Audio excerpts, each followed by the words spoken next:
Et bonjour à tous, c'est Germain de Webax. On se retrouve cette semaine, comme toutes les semaines, pour le tutoriel PrestaShop. Aujourd'hui, on va voir au programme un sujet sensible. Comment, comment faire une sauvegarde de sa boutique PrestaShop. Vous allez me dire, mais ça, on connaît, on sait faire. Alors, pour ceux qui ont l'habitude, eh bien, tant mieux. Et pour ceux qui ne savent pas comment faire, on va voir ensemble quelques méthodes. Euh, en fait, on va voir surtout une méthode. En fait, les sauvegardes, c'est toujours un sujet sensible. Ça fait des années que je suis déjà dans l'informatique et c'est toujours le même truc. Il y a même des grosses entreprises, ils perdent toutes leurs données d'un coup, que ce soit dans PrestaShop ou ailleurs, c'est un cas récurrent. Et on se dit toujours quand ça arrive, mais comment est-ce possible? Qui est le responsable de tout ça? On se dit tous, c'est important les sauvegardes, il faut qu'on en fasse, et bon ben on verra plus tard quand j'ai le temps. Sauf qu'une fois le plus tard arrive, et c'est à ce moment-là qu'on se dit, mince, je n'ai pas fait de sauvegarde. Un problème peut arriver n'importe quand, et parfois l'hébergeur ne peut rien pour vous. Ceux qui ont vécu la scène avec OVH récemment, euh, pour ceux qui ne sont pas au courant, OVH ils ont eu un incendie et les serveurs ont brûlé. Et j'ai pas regardé tout en détail, hein, mais apparemment les backups ils avaient bien sûr mis en place un système de backup, sauf que le système de backup il était collé au bâtiment qui a brûlé. Et ça veut dire c'est des règles simples normalement en informatique qui disent bah voilà s'il y a des sauvegardes etc. Il faut qu'elles soient placées à un emplacement géographique différent. Alors dire ça c'est les règles de base qu'on nous apprend au cours. Et quand je vois ça je me dis mais des entreprises qui créent des structures, qui créent des bâtiments etc. Et ils se disent bon bah on met tout au même endroit. Mais c'est pour vous dire que en fait c'est OVH, mais ça aurait pu arriver avec d'autres, n'importe quel type d'hébergeur, et même, là on parle justement d'un incendie, mais ça peut être autre chose. Tout à coup, pas de chance, votre serveur il n'était pas backupé, pas de chance, voilà. Quelqu'un en interne, un fou décide de supprimer vos backups, vous ne pouvez pas savoir. Tout peut arriver dans ce monde. Donc on n'est jamais à l'abri, et donc il faut prévenir. Prévenir, c'est limiter les risques. Il y a des tas de manières pour le faire.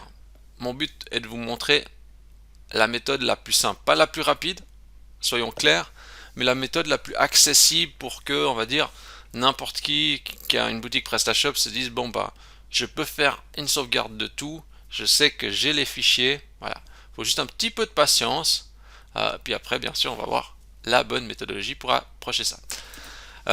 Et surtout bah, justement il faut que vous soyez maître de vos données. C'est super qu'il y ait des sauvegardes, c'est super que ben voilà il y ait des services pour ça, mais vous devez vraiment avoir le contrôle sur ça et euh, ne pas laisser toute la confiance sur. Et d'ailleurs, j'ai vu, moi mes clients sont principalement chez Infomaniac en Suisse, euh, mais voilà, c'est un hébergeur hein, comme un autre. Et quand j'ai discuté avec d'autres personnes qui étaient chez OVH, bah, certains ils ont dit ah ben on n'a pas récupéré les données. Heureusement qu'on avait fait une sauvegarde, mais du certains ils avaient fait des sauvegardes en interne, mais qui remontaient à l'année passée. Donc ça veut dire qu'ils ont perdu des mois et des mois de travail. Donc voilà, donc mieux vaut prévenir que guérir, surtout quand vous avez les clés pour le faire vous-même. Voilà. Je crois que tout est dit. C'est parti, on y va. Alors, il faut déjà comprendre une chose, c'est que PrestaShop est constitué de, de deux choses. Les fichiers, les fichiers de PrestaShop, qu'on retrouve sur le FTP, et la base de données. Il faut les deux pour que ça fonctionne. On peut pas dire je sauvegarde que la base de données et j'ai mon PrestaShop. On peut pas dire je sauvegarde que le FTP et j'ai le PrestaShop. Non. Il faut les deux structures. Les fichiers de PrestaShop et la base de données. Pour ceux qui ont l'habitude, ça semble évident, mais pour ceux qui sont novices, ils pourraient croire que la base de données est intégrée dans ces fichiers. Mais non. Comment on fait? Avant d'aller cliquer partout et de faire des backups, il faut définir un planning. Ça veut dire des règles. On déteste tous les règles. Hein. On déteste toutes les règles et les routines.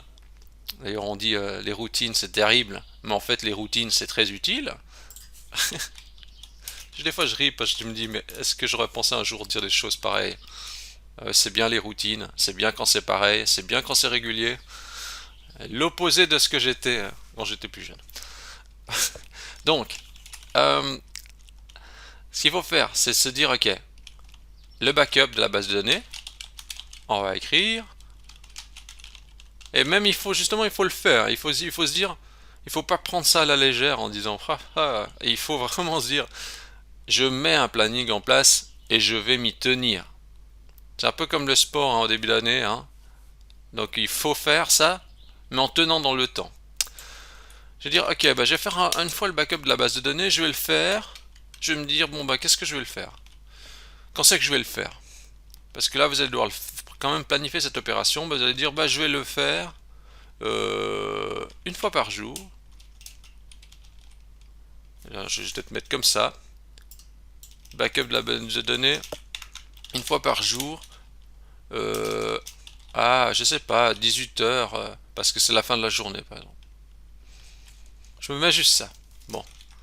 Donc après, idéalement, il faut mettre ça dans Google Agenda. Donc vous mettez dans votre Google Agenda.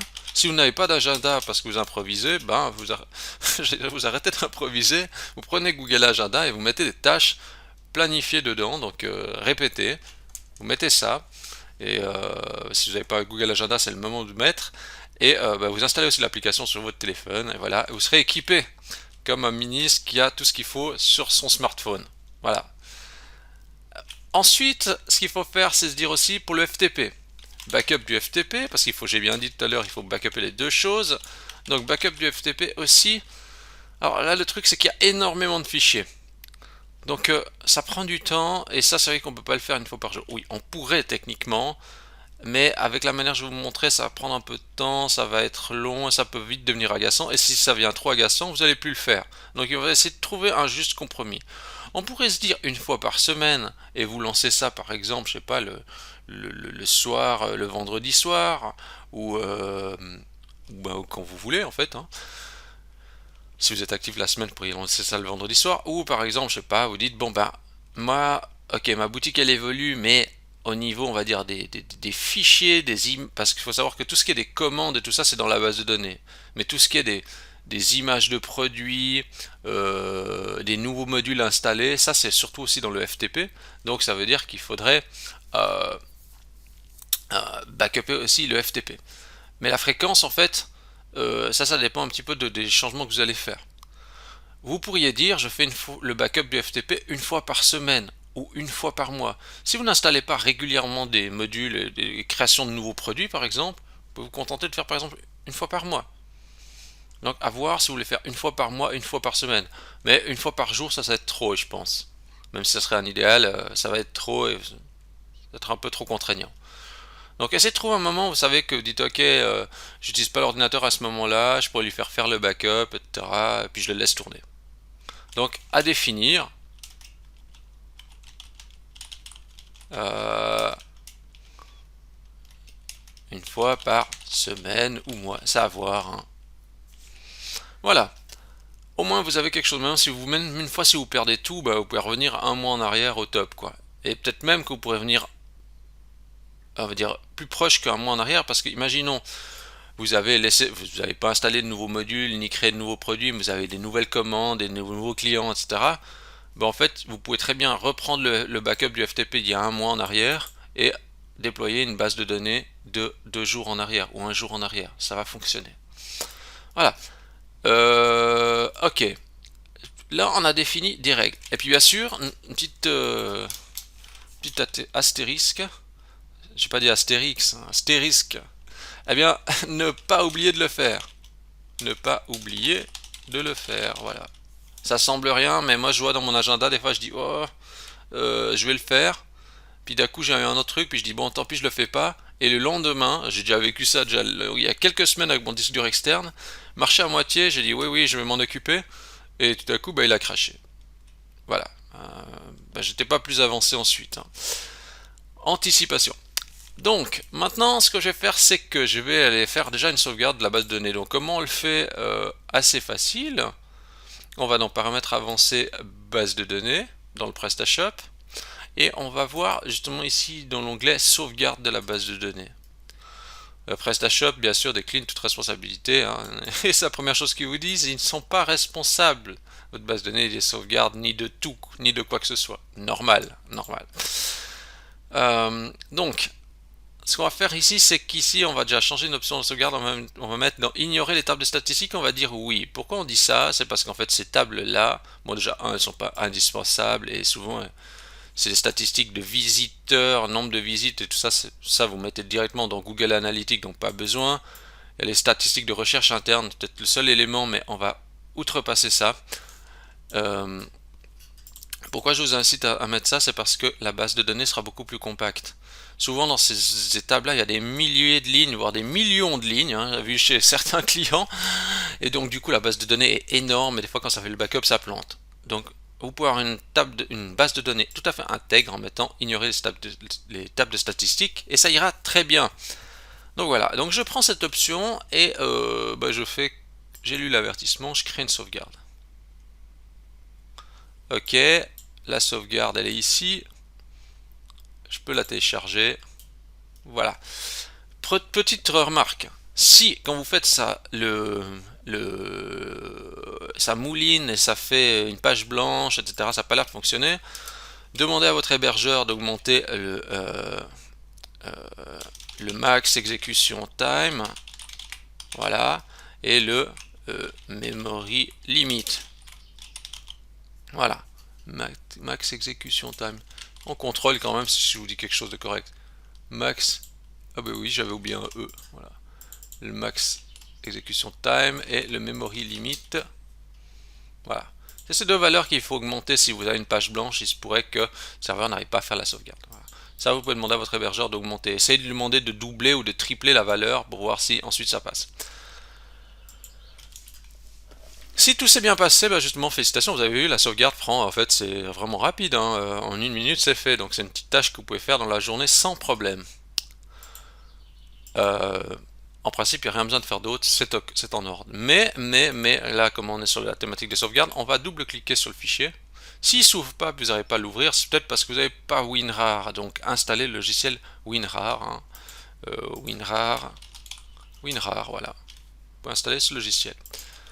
Donc moi j'ouvre quand même le backup. On va juste aller voir comment c'est dedans. Et je fais éditer avec le Notepad++. En fait, si on regarde ici, ben il dit voilà, il y a plein d'enregistrements dedans. En fait, si vous voyez, en fait ce système va créer des tables. Il y a plein de lignes. Il y a combien ici? Vous voyez, il y a 15 000 lignes. 15 000 lignes, etc. Puis vous voyez, ben, si on recherche, je sais pas, à hâte par exemple, j'essaie de tomber sur des... Vous voyez, par exemple, là, on est dans la zone customer, donc des clients, ben, on voit qu'il y a les mails des clients et tout ça. Vous voyez, donc toutes les données sont regroupées dans ce fichier. Voilà. Donc ça, c'est toute la base de données. Donc vous comprenez, des fois, quand il y a un problème dans la base de données, bah oui, c'est important, parce que c'est un problème dans 16 000 lignes. Donc, d'où l'importance, justement, de toujours être organisé quand on fait des changements sur son PrestaShop. Voilà. Donc ça, c'est la base de données. Donc, si vous cliquez sur l'archive et puis vous n'arrivez pas à ouvrir, puis ça dit erreur critique, etc. Attention, hein, mettez bien WinRAR pour que vous puissiez ouvrir, hein. Mais s'il dit le fichier est corrompu, etc., bah là il faut déjà s'inquiéter, hein. Voilà. Maintenant, qu'est-ce qu'il faut faire? Oui, alors on va récupérer les fichiers du FTP, mais avant tout, on va apprendre à se structurer. Ça veut dire qu'il ne faut pas commencer à mettre les sauvegardes n'importe où, n'importe comment, etc. Parce que sinon vous n'allez plus vous en sortir. Ce que je vous conseille, c'est de créer un dossier qui s'appelle backup. Mais ça, je conseille aussi de le faire sur, par exemple, un disque dur externe. Hein, donc un endroit, enfin, peut-être pas tout sur votre ordi, parce que sinon, s'il crache, etc. Donc, je vous conseille de faire ça sur un disque dur externe. Donc là, j'ai mis sur mon bureau, mais vous mettez dans le disque externe, par exemple. Je crée un dossier qui s'appelle backup sur mon disque, et là-dedans, je vais écrire, par exemple, la date du jour. Donc aujourd'hui, on est le 01-04. C'est juste une petite question de discipline, un petit pli à prendre, mais comme ça, vous êtes structuré. 01-04. Et ben on est le 1er avril aujourd'hui. Hey, le 1er avril, ça c'est le jour des blagues en principe. Ça tombe bien, ça tombe bien. Donc là-dedans, je vais créer un fichier qui s'appelle DB, un dossier qui s'appelle DB pour la base de données, hein, je vais appeler ça comme ça, et je mets mon archive là. Voilà. Je vais aussi créer un dossier qui s'appelle FTP, c'est le FTP, les fichiers du FTP du site, voilà. Ok. Donc comme ça, j'ai mon dossier backup avec la date du jour, DB, ok, et FTP qui est encore vide. Maintenant, je vais aller récupérer les fichiers du FTP. Donc comment on fait? Bon, il faut déjà avoir un logiciel qui s'appelle FileZilla. Si vous n'avez pas, je vous invite à le télécharger. Vous le téléchargez, vous l'installez. Une fois que c'est fait ça, vous démarrez FileZilla. Vous allez arriver avec une interface comme ça. Et vous allez vous connecter. Alors il faut des identifiants FTP. Si vous ne voyez pas du tout ce que c'est, demandez à votre hébergeur. Il va vous donner 3 infos. Donc l'hôte, l'identifiant et le mot de passe. Et vous pouvez vous connecter à votre dossier FTP. À votre dossier FTP, à votre serveur FTP. Ça veut dire que quand on se connecte comme ça, on va voir les fichiers du PrestaShop sur le serveur. Donc je le fais. Là, moi, je suis sur un hébergement de test de mon côté. Donc je vais me positionner dans le dossier PrestaShop. Donc je me mets dans mon dossier PrestaShop, on va dire que c'est lui, ok. Donc vérifiez bien quand même, votre dossier PrestaShop, il doit avoir, si vous êtes dans le bon dossier, vous devez avoir à la racine un dossier module, un dossier override, un dossier contrôleur, etc. Si vous avez par exemple ces 3 dossiers, vous savez que c'est à la racine du PrestaShop, c'est bon. Ce qu'il faut faire, c'est prendre tout ce dossier-là et le récupérer. Donc comment on fait?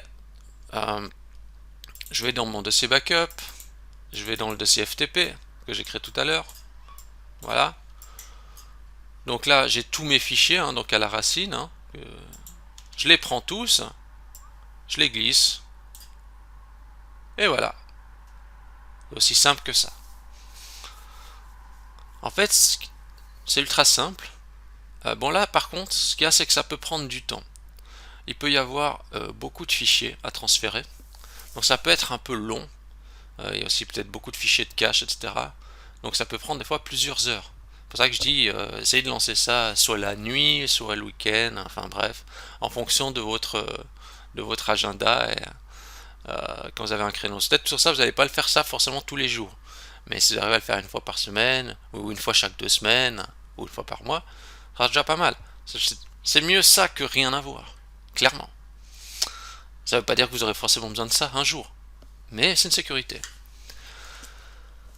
Ou même des fois si votre hébergeur il n'a pas un fichier assez ancien, bah vous avez des archives, donc c'est plutôt sympa. Donc là ça va faire le transfert et tout ça, on laisse tourner. Moi je vais pas laisser tourner jusqu'à la fin parce que ça peut prendre vraiment du temps. Et donc du coup bah, vous aurez ensuite là-dedans tous les fichiers de votre PrestaShop. Ici je vais interrompre le processus. Ok. D'ailleurs, regardez bien, hein, des fois s'il y a des fichiers de transfert échoués ici, vous pourrez faire un clic droit et dire euh, réinitialiser et replacer tous les fichiers dans la file d'attente. C'est des fichiers échoués. S'il y a des fichiers échoués qui concernent le cache, ne vous inquiétez pas, c'est pas grave. Si ça ne passe pas, vous pouvez laisser tomber hein, les fichiers du cache par exemple. Il y a des dossiers qui sont moins sensibles que d'autres. Mais si c'est des fichiers du cache, etc., ou même si vous n'êtes pas sûr, vous pouvez toujours demander sur le forum PrestaShop, est-ce que c'est grave si j'ai pas réussi à récupérer les fichiers du FTP à tel emplacement? Ils pourront toujours vous confirmer, il y a toujours des experts sur le forum PrestaShop qui pourront vous dire qu'est-ce qu'ils pensent du cas. Voilà. Maintenant, je ferme tout ça, j'arrête. Imaginons qu'il a fini. Il a tout fini de récupérer, voilà, super. Qu'est-ce qu'on va penser à vérifier quelques petits trucs. Alors, dans le dossier FTP hein, que vous allez récupérer du serveur, déjà si vous avez installé plusieurs PrestaShop dans le même serveur, faites attention. Parce que déjà quand vous allez récupérer le dossier du FTP, vous risquez de récupérer plusieurs PrestaShop à la fois. Première chose déjà, c'est bon, ça fait déjà beaucoup plus de fichiers à récupérer. Et puis en plus, c'est pas recommandé d'avoir plein de vieux PrestaShop déployés dans des sous-dossiers, etc. Si vous avez plein de PrestaShop développés dans des sous-dossiers, des PrestaShop Dev, des tests 1, démo 2, etc. Enlevez tout ça, nettoyez. Parce que pour finir aussi, ça peut être sujet à des failles de sécurité. Donc il faut vraiment éviter ça. D'ailleurs, vous avez il y a un biais qui s'appelle prévenir et réparer les failles de sécurité sur PrestaShop, qui explique pourquoi et comment se prévenir de tout ça. Il faut faire attention. Ok. Maintenant, petite astuce encore que je vais vous donner. Je vais vous donner un petit logiciel qui est gratuit. Il s'appelle Three Size Free. Three Size Free, plus précisément. Donc, en fait, c'est un logiciel que vous lancez et vous allez pouvoir scanner un dossier. Et on va scanner sur notre bureau backup FTP. Vous allez me dire, mais pourquoi scanner avec cet outil? En fait, cet outil va indiquer la répartition de la taille des dossiers. Pourquoi c'est intéressant? Parce qu'en fait, ici, on peut regarder la répartition de combien de mégas représente chaque dossier. Et chez certains clients, des fois quand je fais l'analyse de ça avec cet outil, je m'aperçois d'un coup il y a un dossier ou un fichier, d'un coup il fait 2 gigas. Et il est énorme, il prend plein de place. Il prend plein de place sur le serveur, il prend plein de place dans les backups. Alors, nous, il faut juste regarder d'où viennent ces mégas. Voir si c'est justifié qu'un tel emplacement y ait autant de volume de données. Des fois, si c'est dans le dossier IMG, par exemple dans le dossier image, c'est normal. Mais des fois, on a un dossier, je sais pas, dans le dossier temporaire ou des fois à la racine, on a quelques fichiers qui sont juste gigantesques, qui représentent des fois 30 ou 40% du volume du site. Donc, c'est lourd pour les backups, c'est lourd quand vous allez sauvegarder vous-même aussi les fichiers. Donc, avec cet outil, ce qui est pratique, c'est que, regardez, je vais dedans, il dit, dans Doctrine, il y a un truc qui fait 4,5 mégas. Finalement, c'est dans ORM qui a justement 2 mégas. C'est là-dedans, je descends. Et ça me permet de localiser où il y a un gros fichier.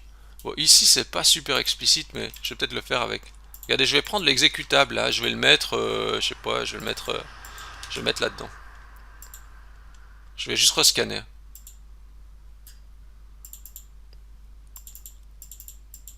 Là, je mets l'exécutable pour vous donner un exemple. Ouais, l'exécutable, il n'est pas assez gros. Attendez, je vais faire ça.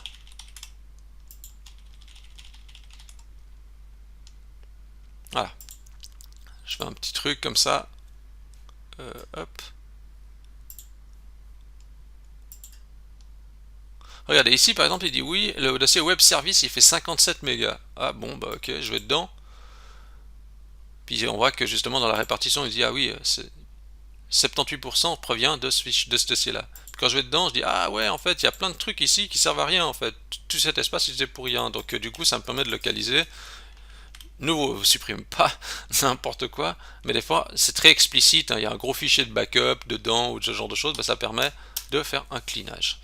Bien sûr, comme j'ai dit, assurez-vous d'avoir un seul PrestaShop dans le dossier de backup du FTP, dans le FTP, et pas plein de PrestaShop déployés, parce que ça, c'est le début de la fin. C'est très régulier chez des clients, mais il faut vraiment éviter ça.